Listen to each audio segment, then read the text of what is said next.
Hey everybody, in this video we're going to talk about arithmetic sequences. So the three big ideas that we have in this video, the first one being what determines a sequence to be arithmetic. The second being how can we find a formula that will work for any arithmetic sequence, not just a specific example that I'm going to show you on the screen. And the third thing is going to be just going through an example on how we might use different parts of this formula to answer some questions that might be common or fairly straightforward in your textbook or on an IB exam. So let's get to it. First thing, what makes a sequence arithmetic? A sequence is arithmetic when we have a common value that's added or subtracted from one term to the next. We often call this common value that is added or subtracted, we call this thing the common difference. And we usually use the variable d for the common difference when we're talking about in context of sequences and series. Now, we say that it's added or subtracted, so as we go from here to here, we can see that we are adding 8. And if we can see that if we are going this way, we are subtracting 8. So there's kind of two different ways that you can look at what a common difference does or what a common difference is. The first being that if you take the first term, if I take 7 and I add the common difference, I'll get 15. And remember, in the previous video, we called this our first term, and this would be our second term, or we called it u of 1, and this would be u of 2. The other way that we could do it is we could say if we were going from here to here, if we took 15 and subtracted 8, we would get 7. So if we took u of 2 minus 8, we would get u of 1. Now, doing a little algebra, rearranging these things a little bit, we could also say, like if I added 8 and I subtracted u of 1, I would have u of 2 minus u of 1 equals 8. Or in this case, u of 2 minus u of 1 equals our common difference. So now, how do we apply this to the general for anything? So, as we're moving along here, like if I'm at 15, this I consider the previous term, or this I consider the next term. So if I consider this being our next term or our current term, and this being our previous term, we could look at this as saying u of n minus u of n minus 1 equals d. Right? So if I said, let's let n equal 2, then just like above, right here, I would be saying u of 2 minus u of n minus 1, 2 minus 1, minus u of 1 equals our common difference. Okay, so that's one way that we could do it. The other way that we can consider it is, what if we are sitting here, what if we're sitting here and we want to know what happens as we go this way? Well, as we go this way, we would say that this is the next term in it, and this is our current term. So, and I'm getting to the point here. So if we had 15 minus 7, and now we are positioning ourselves to say that this was our current term, this would be our next one. So if u of 1 is n, u of n, then this was u of 2, this would be u of n plus 1. And again, all of these things would equal d. Okay, so it probably feels a little confusing about this, but this is how we get the idea or the name of a common difference. The name comes from, if you can say that u of n plus 1 minus u of n, that's going to equal d. That's your common difference, where n is an element of all integers. Did I do that? I think I did that symbol right. All integers. I think it's like that funny looking z, right? Of all integers. all positive integers. Now, again, you could also have written this as u of n minus u of n minus 1 equals d as well. It kind of just determines where are you considering your current term. Where are you standing? Are you standing here and going backwards, or are you standing here and going forwards? But either way, what you're trying to do is you're trying to find this d value. You're trying to find this common difference. And that's where we get the idea of a common difference, because we're subtracting this. And I could use n, I could pick n to be the third term, the fourth term, the fifth term, and any one of these things, if I had this be the fifth term, 1, 2, 3, 4, 5, then this would be the fourth term, because 5 minus 1, here, let's even write that out. So if I said u of 5, if n equals 5, then u of 5 minus u of 5 minus 1 will equal a common difference. So u of 5 minus u of 4 would equal our common difference. U of 5 is 39 minus 31, that equals 8. That is our common difference. If I did it the other way, if I did this one up here, u of n plus 1. So maybe here I said I'm going to let n equal, let's let n equal 3. Okay, so now I'm going to have u of 3 plus 1 minus u of 3, and that's going to equal my common difference. So if n is 3, u of 3 plus 1 is u of 4 minus u of 3 is going to equal our common difference. So again, the fourth term, 31 minus 23, is equal to 8. So we have our common difference. So really all this is saying, and I know it kind of seems kind of long and drawn out and maybe even a little convoluted, but it's nice to know how some of this stuff comes together. It's nice to know how to determine, how to use this terminology or these variables or this notation. Notation is the word I'm really looking for. If I can understand what this means, I can start deciphering things in the formula booklet or in any given question. So what's basically saying is pick a value for n, pick a spot in your sequence. And if you take the next term in that and you subtract it, you're going to get your common difference. Or if I say pick a number for n and then I go to the term before it and I subtract that, I get my common difference. That's the two things that are happening right here. So again, this one, the green one would be this one here, and the orange one would be this one here. So that way you can kind of keep track of the two different notations and how we did that using those two things to find the common difference. So that was kind of determining what is an arithmetic sequence. Now, the second thing I said I wanted to try and do is I wanted to try to come up with a general formula that will work for any arithmetic sequence. So I'm going to list out my terms. I'm going to list them out here, and we're going to find the pattern so we can create a general formula. This is just a little nice to know and nice to understand how did this formula come about? Why is this formula in the formula book? So that's why we're going to go through this process right now.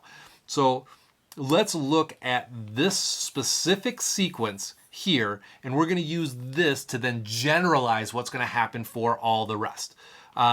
So we've got u of 1 is equal to 7.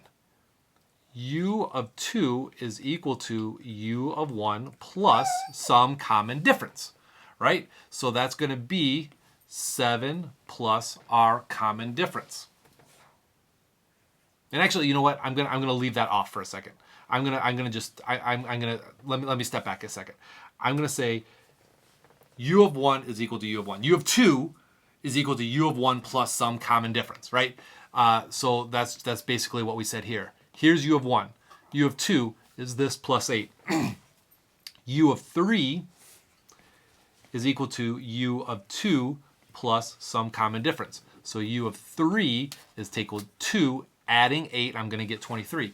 Now, in the previous video, we talked about if we want to keep on doing this, if we want to do this term to term, it gets hard to do, because if I wanted to find what is the 50th, I would have to, 50th term, if I want to know what u of 50 was, I would have to go back and find out what u of 49 was. And to find u of 49, I had to u of 48.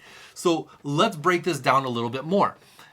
We know here that u of 2 is also equal to u of 1 plus d. So I could replace this u of 2 with u of 1 plus d, because I've already defined u of 2 as u of 1 plus d. So these two things are the same.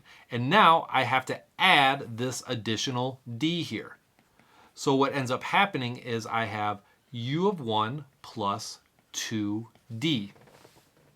Okay, hold on. I'm going to do this one more time, and then just to kind of see, so you can see where this is going, and then we'll go into our final example.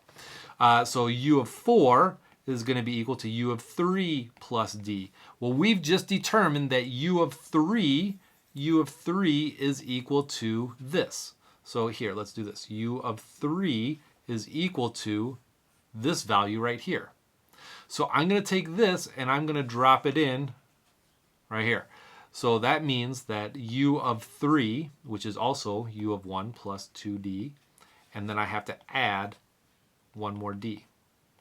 So sequences in series, or sorry, so let's do this one more bit. u of 1 plus 3d. Now sequences in series, we haven't gotten to the series part yet, but sequences in the series are all about finding patterns and looking at these things from the position to the term value. So if you notice, this thing is always one less than what is right here. The number of d's that we have is always going to be one less, which makes sense because if we're starting here, we have to add a d. Then from here to here, we've had to add 2 d's to get to this. To get to here, we have to add 3 d's. So what we can do is if we want to say, well, what is the nth formula, the general formula for any arithmetic sequence in series, we know that it's going to be u of 1 plus, well, this is always going to be one less. And notice up here, we've already talked about what happens if we're going to one less term. We would do, if that's n, the one before it is n minus 1. So if this thing here is always one less than this, it's going to be n minus 1 times your common difference. So this here, this is the formula that you will see on your formula booklet. This is the thing that you need to know how to use and how to interpret and how to piece it all together. So let's go to our next example. Here we've got an example. Consider this sequence, 4, 11, 18, 25. Show that the common difference is 7. All right, so here is one of these commands terms. Show that. Show that means you have to use the information given to you to get to this number. So I can't just do it once. I have to show using all this information that the common difference is 7. So for letter A, I'm going to use the same idea that we talked about up above. I'm going to use this idea of how do I find D. And I want to show that that common difference, D, here's our common difference, this thing right here is D, that value is 7. So I'm going to use all of these values to show that the difference is 7. So I'm going to start with 11 minus 4 is equal to 7. Of course. 18 minus 11 is equal to 7. Sure. 25 minus 18 is equal to 7. Okay, so here I've shown that the common difference D is equal to 7. And I've shown that, again, using this command term, that the common difference is indeed 7. Now, letter B. Letter B says, find the general formula for this sequence. Now, up above, we saw that the general formula was u of n is equal to u of 1 plus n minus 1 times d. Now, if you didn't want, if you just are pulling this from your formula booklet, that's totally fine. You do not need to memorize this. And in fact, don't memorize it. Use the formula booklet to have that. You might end up memorizing because of how frequently you use it, but don't try to memorize it. Just leave it as it is and use the formula book. Okay, so letter B, find the general formula u of n. So u of n is equal to u of 1. Well, I know u of 1 is equal to 4. And I know, I don't know n, because I'm trying to find my general formula, but I do know what D is. D is 7. So in order for me to find the general formula, all I have to do is drop these values straight into here and simplify. It's really that easy. So u of n is equal to u of 1, 4, plus n minus 1. I don't know what n is yet, but I do know that my common difference is 7. So now I'm just pulling in those values, and now I'm going to simplify. So u of n is equal to 4 plus, I distribute my 7 across here, right? So I've got 7n minus 7. So subtract my 7, so 7n minus 3. 7n minus 3. So there we go. There's letter B. Find the 50th term. All right, well, now I'm saying find the 50th term. Remember, this is the term number. This is the term number. So now if I'm saying find the 50th term, I want to know when n is equal to 50. So I can take this formula that I just found. U of n equals 7n minus 3, and now I'm putting 50 in for my n. So u of 50 is equal to 7 times 50 minus 3. So u of 50 is equal to 7 times 50, what's that, 350 minus 3? So 347. There's u of 50. The final question here, D. Is 529 in the sequence? Now I know what the value is, right? This is a term value. So does that fall into this sequence at some position? At some position n, the nth position. So I'm trying to now find what is the n value, or the n term. Which term is this in this sequence? So in order to do that, I know that u of n is equal to 529. I know that u of 1 is equal to 4. And I even know that my common difference is 7. So all I need to do is I need to substitute these values in and figure out if n is indeed an integer, right? We talked about up here that n had to be an integer. So let's check. 529, does that equal 4 plus n minus 1 times 7? All right, so 529, this is going to be, I'm going to have to do some computations here. 4 plus 7n minus 7. All right, 7, negative 3 and 4, so I've got 520, negative 7 and 4, so that's going to be 7n minus 3. Adding 3 to both sides is 532 is equal to 7n, divide by 7 on both sides. So n, let's see, n goes into 53, what's that, 7 times. So let's see, I'm going to have to do some scratch work here. Actually, I've got my calculator here, fantastic. 532 divided by 7, that gives me about 76. Fantastic, 76. So n equals 76. Yes, this is 529 is a value in this sequence. It is in position 76. Now it says, well, what about 1058? Well, you know what? We're just going to do the same thing. 1058, does that equal 4 times, well, you know what? I can just copy and paste all of this right here. I'll just duplicate that. How about that?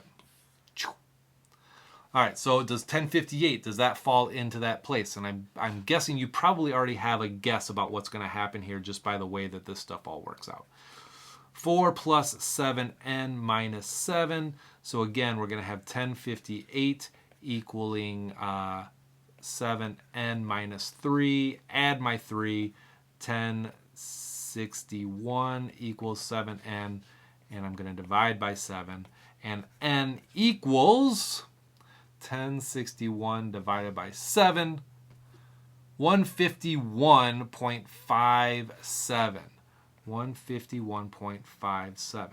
This is not in our sequence.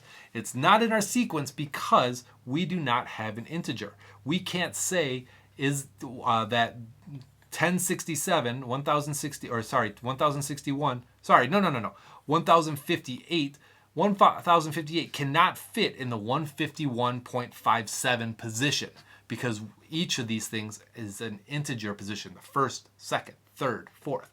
So this is not in that position. So that's it for this video. I hope that was helpful for you. Understanding arithmetic sequences. I'll do some more examples in another video. I'll see you there.